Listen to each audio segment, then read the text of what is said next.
Assalamualaikum warahmatullahi wabarakatuh.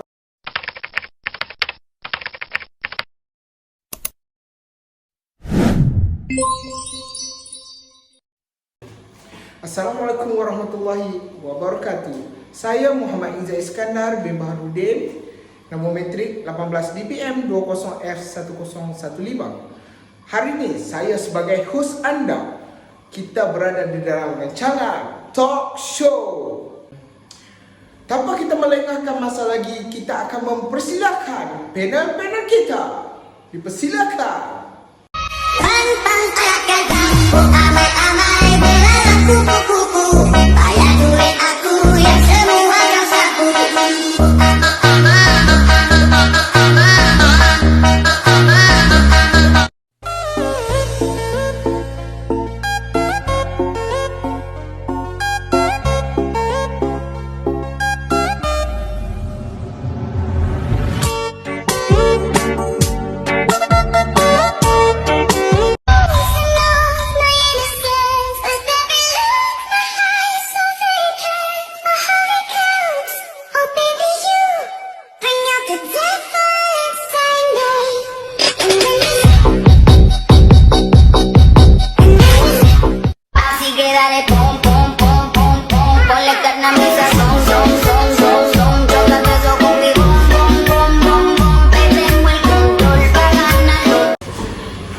Sebagaimana kita tahu, di alam pekerjaan mempunyai banyak cabaran dan ujian yang bakal dihadapi oleh pekerja-pekerja.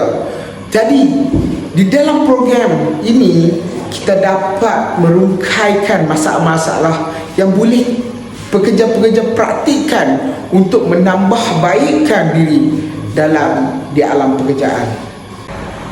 Okey, tanpa kita melengahkan masa lagi, kita akan bertanyakan soalan kepada panel yang pertama. Okey, Encik Hafizin, soalan yang pertama adalah, apakah perbezaan percakapan di antara pekerja atasan dan juga pekerja bawahan? Encik Imran boleh merungkaikan. Okay, thank you for the question, Mr. Izzat. And the question you give is conventional differences between ordinary employees and superior employees. Bagi saya soalan ni soalan yang lazim lah, yang selalu ditanya oleh para audience sendiri, iaitu perbezaan perbualan di antara pekerja biasa dengan pekerja atasan. Kalau kita tengokkan balik, kalau kita bercakap dengan orang-orang yang biasa ataupun pekerja yang selevel dengan kita sendiri, iaitu kita boleh cakap saja macam kita cakap dengan kawan-kawan kita. Contohnya kita datang tempat kerja, sama waktu pula ataupun tepat pula sekali dengan orang yang sama pangkat dengan kita boleh je cakap macam ini sebagai contoh, Man baru datang ke Man, macam tu. Kalau lain pula macam kalau orang tu adalah orang atasan, kita kena cakap menggunakan bahasa yang lebih formal ataupun bahasa yang kita menghormati mereka sebagai orang atasan. Contohnya seperti Assalamualaikum, Encik Nazif baru datang ke? Kita menggunakan bahasa yang lebih ke arah menghormati mereka ataupun menggunakan bahasa yang lebih formal sebagai tanda kita menghormati mereka sebagai orang atasan ataupun orang yang lebih berpangkat daripada kita sendiri. Selain itu, kalau kita tengokkan balik, kadang-kadang ada je orang yang selevel dengan kita sendiri, tetapi dia lebih kerja lama ataupun bahasa muda kita cakap senior lah, tapi dia punya pangkat sama je dengan kita. And kadang-kadang orang macam tu kita tak boleh cakap menggunakan bahasa yang macam kita cakap dengan kawan-kawan. Diorang macam nak ke arah kita perlu menghormati mereka seperti orang atasan, disebabkan mereka bekerja lebih lama daripada kita sendiri. Contohnya macam orang tu lebih berumur, kita perlulah bercakap menggunakan bahasa yang menghormati mereka sebagai orang yang lebih lama bekerja di sini. Contohnya, Assalamualaikum Cik, boleh minta tolong ataupun tanya khabar. Assalamualaikum Cik, sihat. Tapi dia punya level sama je dengan kita. Perbezaan adalah dia punya experience ataupun umur. Itu kita perlu menggunakan bahasa yang lebih formal dan menghormati mereka sendiri. Berbeza pula dengan orang atasan. Sekiranya orang atasan itu lebih berpangkat daripada kita, walaupun dia baru dia masuk di tempat kerja kita sendiri, tapi kita perlu menggunakan bahasa yang formal sebab tanda kita menghormati dia sebagai orang yang lebih berpangkat daripada kita sendiri. Contohnya seperti supervisor, kita orang bawahan, supervisor tu baru dia masuk semalam, kita jumpa dia hari ni dan kita tak boleh bercakap dengan seperti dia seperti kawan biasa. Kita perlu bercakap menggunakan bahasa yang formal ataupun bahasa yang lebih menghormati dia. Contohnya, Assalamualaikum Encik, macam mana kerja kita hari ni, apa kita perlu buat dan sebagainya, menggunakan bahasa yang lebih formal. Kalau kita mempunyai bos ataupun orang atasan yang tak suka bahasa formal, dia orang lebih more kepada bahasa yang biasa-biasa je seperti kawan biasa, itu saya rasa benda yang betul lah untuk kita sendiri sebab tak perlu nak susah-susah kita guna bahasa yang formal. Contohnya orang atasan, kita nak cakap bahasa formal, dia kata tak payahlah, cakap je macam kawan-kawan sendiri kan. Itu benda yang menarik lah untuk kita dapat dan dapat menerapkan budaya kerja yang lebih selesa lah dengan bahasa yang kita sesuai. So dengan ini sekian sahaja daripada saya. Wabillahi taufiq wa hidayah. Wassalamualaikum warahmatullahi wabarakatuh. Okey, terima kasih Encik Hafizin atas perkongsian yang telah diperkongsikan. Tanpa melengahkan masa lagi, kita akan ke panel yang seterusnya. Okey, untuk soalan yang seterusnya kita akan bertanyakan kepada panel kita, iaitu Encik Imran. Okey Encik Imran, soalannya adalah bagaimana nak menguruskan tekanan yang dihadapi di tempat kerja? Assalamualaikum. Terima kasih Muhammad Izzat kerana memberi saya peluang untuk bercakap ataupun membahas tentang bagaimana untuk menyelesaikan tekanan, menguruskan tekanan dalam pekerjaan. Okey. Masalah tekanan ni, benda ni jangan menganggap remeh-temeh. Benda ni akan memberi kesan yang negatif, impak yang negatif, yang tak elok lah untuk mana-mana organisasi pun. Okey. Kalau ambil mudah je ataupun rasa benda tu biasa je, tak ada apa, kena kuat mental. No. Benda ni akan memberi kesan yang negatif lah. Okey. Masalah tekanan ni dia disebabkan oleh ni lah, kerja ataupun oleh bebanan kerja yang banyak. Kadang-kadang orang tu tak mampu nak manage dia punya kerja macam mana. Itu antara punca lah kan. Okey, kita nak tengok orang tu tekanan ni senang je. Itu dari segi fizikal dia, kita tengok dia tak larang lah, dia macam tak semangat kan. Lepas tu kita tengok kat mata dah ni pun dia macam hitam, dia macam jadi hitam. Aku cakap apa, mata panda tu kan. Tu dia tak cukup tidur sebabkan kerjanya banyak, dia nak selesaikan kerja lewat malam apa kan. Dia sampai balik office balik lewat. Kita boleh tengok situ lah kan. Dari segi mental ni hanya ni senang. Dari segi mental dia tu macam dia selalu beremosi kan, selalu cepat marah kan.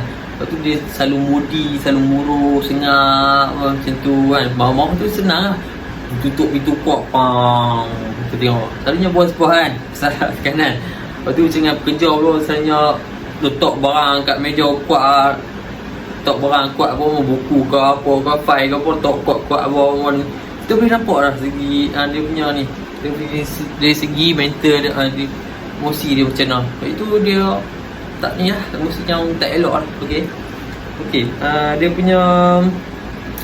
punya apa, punca jadi tekanan dalam pekerjaan ni, antaranya ialah yang saya cakap tadi tu, iaitu tu konflik antara majikan dan juga pekerja biasa ataupun pekerja lah kan.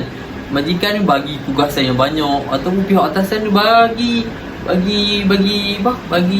tugasan lah, bagi tugasan yang banyak kerana pekerja ni dah selesai kan tugasan tu, sampai pula kerja yang baru, sampai pula tugasan baru. Okey, mana pekerja tak stres kan.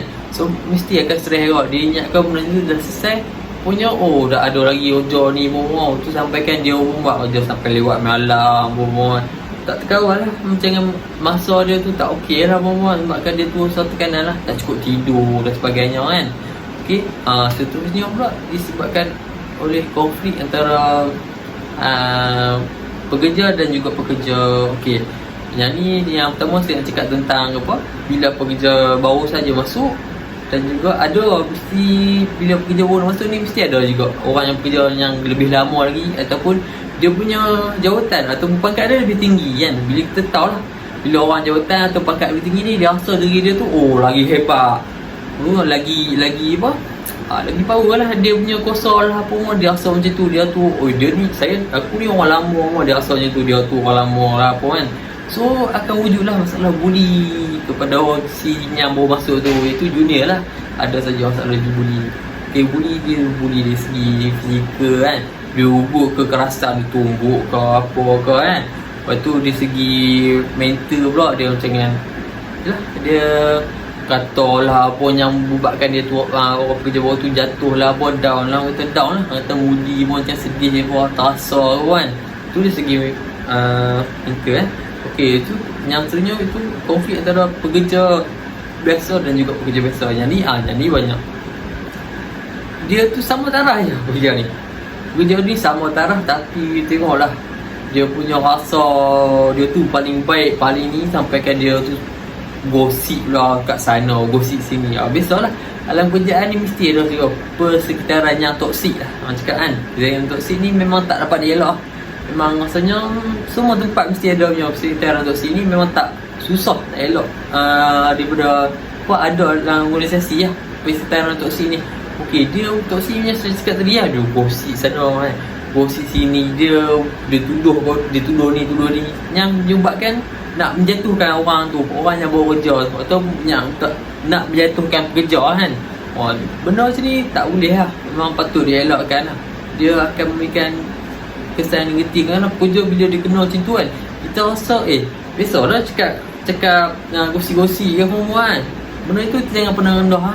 Orang ni bila ada juga orang yang macam mental tak kuat, dia rasa benda tu rasa tekanan pun sampai kan dia tak mau kerja dah kan, sampai dia berhenti kerja apa ada. Lepas tu dia macam dia rasa malas, tak semangat nak kerja kan. Yang ni mesti dia rasa tak semangat nak kerja kan. Bila dia fikir kalau aku pergi kerja buat apa, nanti orang duk cakap kat aku yang ni apa semua, baik kita kerja sini sampai kan dia dibuang kerja lah kan. Bila tak kau main lewat, kau tak semangat kerja pun macam apa kan, tak productivity lah kan, kerja yang tak productivity.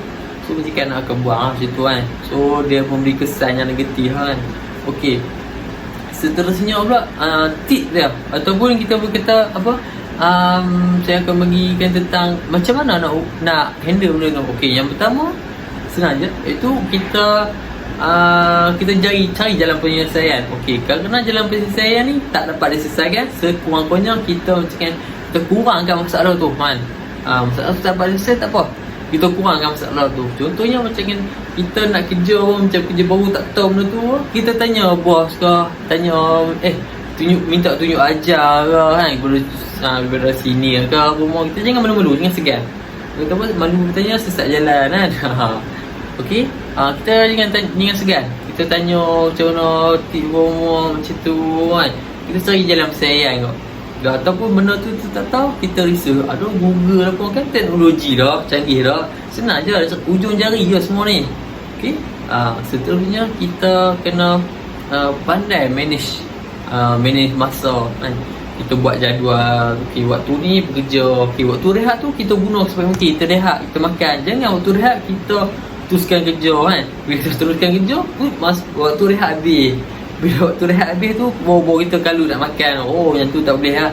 So bila jadi macam kat situ, kita akan rasa jadi tekanan lah apa semua. Kita komplain sana sini, yang tu silap kita lah. So kita gunakan ni, kita manage waktu. Macam mana waktu ni, waktu makan apa semua, kita manage, kita buat jadual. Lagipun dah memang kerja ni mesti ada jadual masing-masing kan. Yang tu. Okay, seterusnya pula kita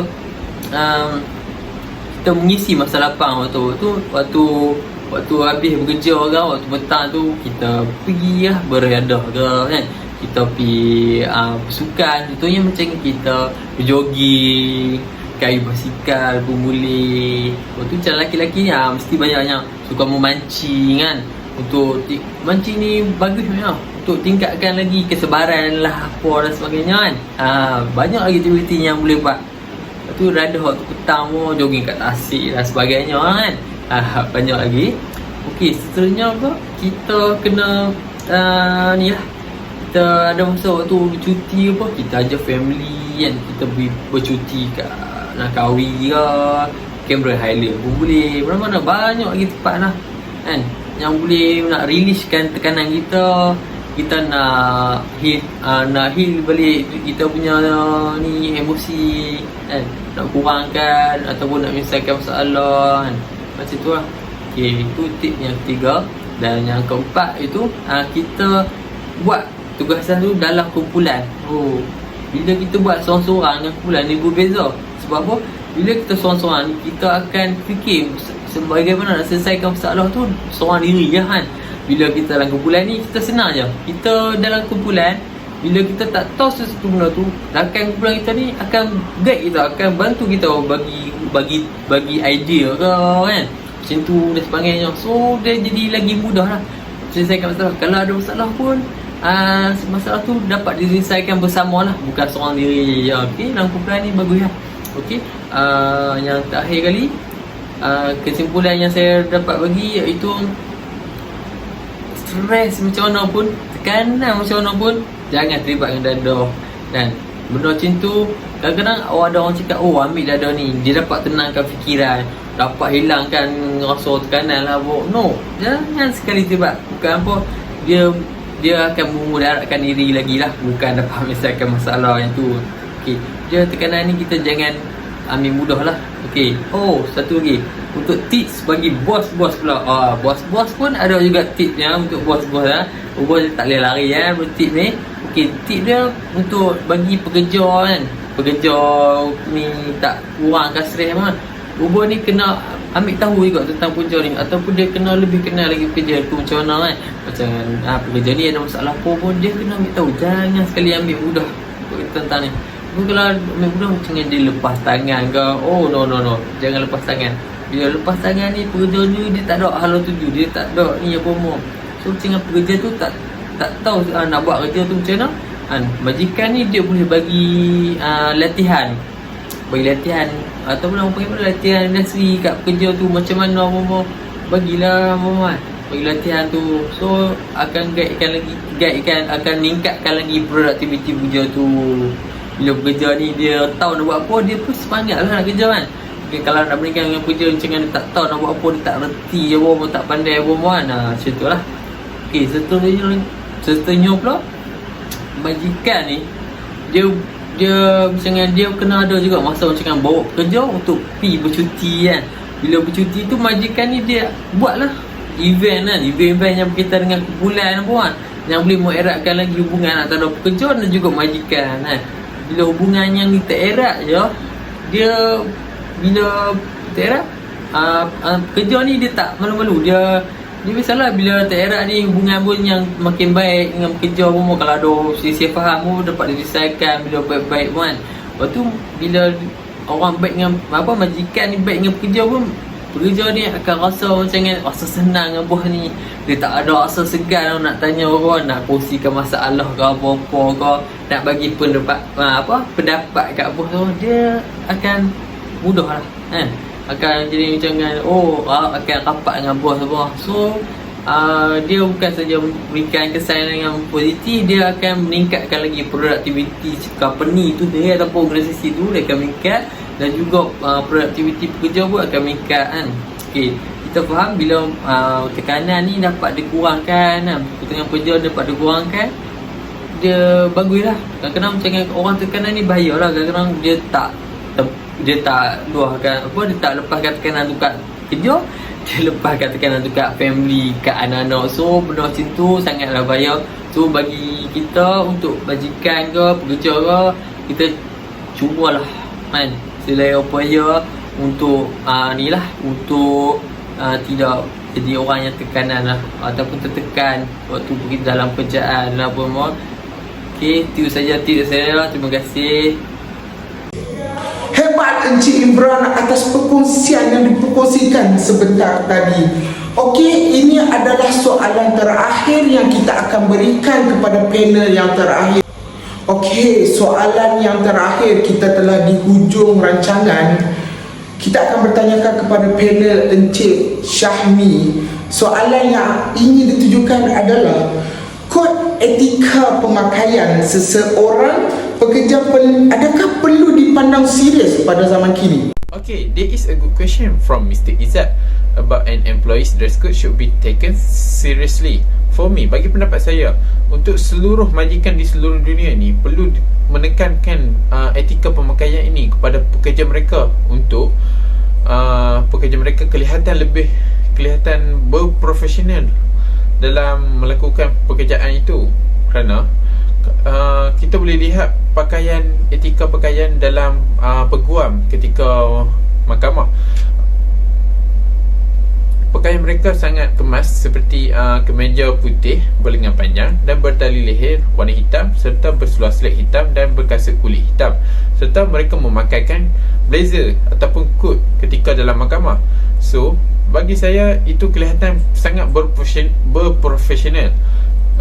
Kerana kita tidak dipandang selekeh lah, orang kata. Kalau bagi untuk mechanical pula, kalau mechanical dia perlu memakai t-shirt lengan panjang dan mempunyai poket di sebelah lengan mereka, poket kecil. Dan untuk memudahkan para pekerja mechanical tu meletak sebarang peralatan kecil seperti screwdriver kecil ataupun spanner kecil untuk memudahkan mereka. Serta mereka sangat perlu memakai seluar yang tahan lasak serta mempunyai penahan di lutut dan memakai kasut boot untuk mengelak daripada kecederaan. Okey, bagi pekerja yang di luar sana, saya boleh lihat kebanyakan mereka tidak mematuhi syarat etika pemakaian. Okey, contohnya mereka memakai untuk lebih menampak attention, untuk mencari attention orang. Contohnya, saya bagi contoh lah, pakaian yang sangat menjolok mata orang supaya orang melihatlah dekat dia punya pakaian bahagian yang orang kata seksi tu lah, orang kata yang menjolok mata tu. Etika tu sangat tak elok. Kerana contoh kalau mereka bekerja sebagai pramugari, okey lah, sebab etika pemakaian mereka seperti begitu. Kalau untuk management pula, etika dia perlu jagalah, kalau tidak menjolok sangat mata supaya mereka kan bahagian pengurusan. So elakkanlah daripada benda tu berlaku, supaya orang kata etika pemakaian ni sebagai orang kata penampilan diri yang untuk kelihatan lebih matang, lebih handsome, lebih cantik. Dan orang kata macam saya kata tadi, profesional. Macam tu lah. Okay, ia perlu ditekankan untuk orang kata bagi pekerja tu kelihatan disiplin lah dalam pekerjaan yang dilakukan. So saya rasa para majikan perlu ambil serius lah tentang ini. Dan takut kalau mereka tak ambil serius, takut bila sampai ke masa depan, masa akan datang lagi, mereka akan mengabaikan segala syarat-syarat itu. Seperti macam suka hatilah nak pakai apa-apa pun kan. Kalau macam mechanical, suka hatilah nak pakai seluar pendek, lepas tu nak pakai t-shirt, singlet lah untuk melakukan kerja. Sangat tidak sesuai lah. Sebab kalau cedera kan, susah pula majikan nak kena tanggung perubatan apa semua kan. Okey, itu saja daripada saya. Terima kasih. Terima kasih Encik Syami di atas perkongsian yang sangat berilmu, yang boleh dipraktikkan oleh pekerja-pekerja mahupun yang sedang mencari kerja ataupun yang telah bekerja. Hebat-hebat belaka panel-panel kita semua pada hari ini. Okey, kita telah pun berada di hujung rancangan. Terima kasih atas panel-panel kita yang telah memberikan banyak ilmu. Terima kasih juga kepada penonton yang setia sehingga di hujung rancangan. Ada masa kita berjumpa lagi. Sekian, wabillahi taufiq wal hidayah. Wassalamualaikum warahmatullahi wabarakatuh. Bye.